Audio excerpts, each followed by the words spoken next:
ये कहानी शुरू होती है बीजापुर गांव की, जो कि गांव पहाड़ियों से घिरा हुआ था। रात होते ही रात का सन्नाटा मानो दीवारों को छील रहा था। वैभव के दादाजी अपने बिस्तर पर लेटे हुए थे। रात का समय हो चुका था। कुछ लोग तो सो भी चुके थे। दादाजी को नींद नहीं आ रही थी।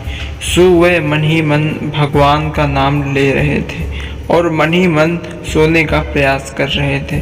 लेकिन जैसे ही उनकी नज़र उनके पैरों की तरफ पड़ती है तो वहाँ उनका पोता वैभव एक डंडा लेकर मानो गुस्से से अपने दादाजी की ओर देख रहा हो, जैसे कि वह वैभव ना हो और उसके शरीर के अंदर कोई और हो। वैभव बिल्कुल गुस्से से दादाजी की तरफ देख रहा था। दादाजी चिल्ला पड़ते हैं और दौड़कर उस कमरे से बाहर आ जाते हैं और दादाजी बाहर शोर मचाने लगते हैं, कोई तो सुनो, कोई तो सुनो। लेकिन दादाजी की सुनने वाला कोई नहीं था। वैभव डंडा उठाता है और दादाजी के सर पर मार देता है, जिससे दादाजी का सर फट जाता है। बाहर का शोर सुनकर लोग उसी दादाजी के पास आ जाते हैं, मानो वैभव वहां से भाग गया हो। पर उस समय के थोड़ी देर बाद वहां पुलिस आती है और लोग जमा हो जाते हैं। सब लोग कहते हैं कि यह काम वैभव ने किया है और इस घर पर कोई नहीं था। उन्होंने वैभव को भागते हुए देखा था। दादाजी वहीं पर मरे हुए पड़े होते हैं। वहाँ पर पुलिस भी आती है। वैभव रोने लगा था।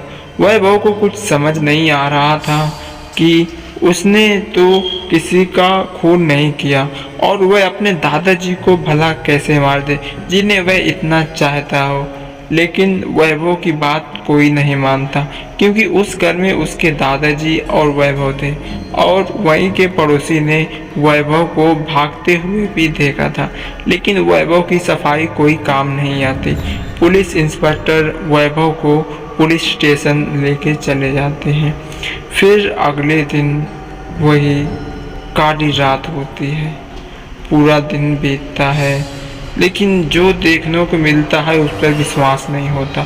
उसी दादाजी के बड़े भाई राम मनोहर अपने बिस्तर पर अपने पत्नी के साथ लेटे हुए थे। उनकी पत्नी मानो मन ही मन कुछ सोच रही हो और उनका कुछ अजीब सा व्यवहार सरपंच जी को परेशान कर रहा था। सरपंच जी मन ही मन सोने का प्रयास कर रहे थे, लेकिन उनकी पत्नी अचानक से गुस्सा हो जाती है, मानो उनके अंदर कोई भड़स घुसी हो और वो निकालना चाहती हो। उनकी आवाज़ तेज होती ही जा रही थी। फिर वह अपने पास से एक छुरा निकालती हैं और अपने पति का सर काट देती हैं और उनका गला काटकर उन्हें जान से मार देती हैं। सरपंच जी वहीं पर तड़प रहे थे, लेकिन कोई कुछ नहीं कर सकता था। सरपंच जी मर जाते हैं। सरपंच जी की पत्नी जोर जोर से हंसने लगती है, मानो उनके अंदर कोई अदृश्य शक्ति हो जो उन्हें यह सब काम करने को मजबूर हो कर रही हो। रीता हंसती रहती है। उनका जो बड़ा बेटा था अब वह सोच में पड़ चुका था कि यह हमारे घर में हो क्या रहा है। वह सोच सोच के परेशान हो जाते हैं और पूरे घर वाले मिलकर एक बाबा जी को बुलाते हैं, जो कि तंत्र विद्या के माहिर थे और उन्हें तंत्र विद्या का अत्यधिक ज्ञान था। वह बाबा जी उनके घर आते हैं और वह ऐसा खुलासा करते हैं।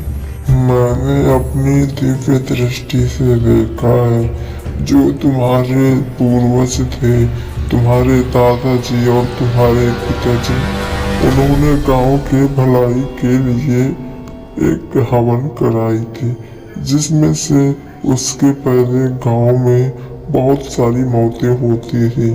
तो एक साधु जी ने कहा था, गांव के छोर पर जहाँ काली माता का मंदिर है, वहाँ पर एक बलि देनी होगी। तुम्हारे पिताजी और दादाजी ने मिलकर एक बुढ़िया को जो बेसहारा थी उसे उस काली माता पर बलि दे दी। उस बुढ़िया ने जाते जाते एक श्राप दिया था कि ये छलावा तुम्हें एक न एक दिन तुम्हारे ही घर के लड़कों से मरवाएगा, और वही सच हो गया। अब तुम खुशी से रह सकते हो, छलावा पूरा हो चुका है।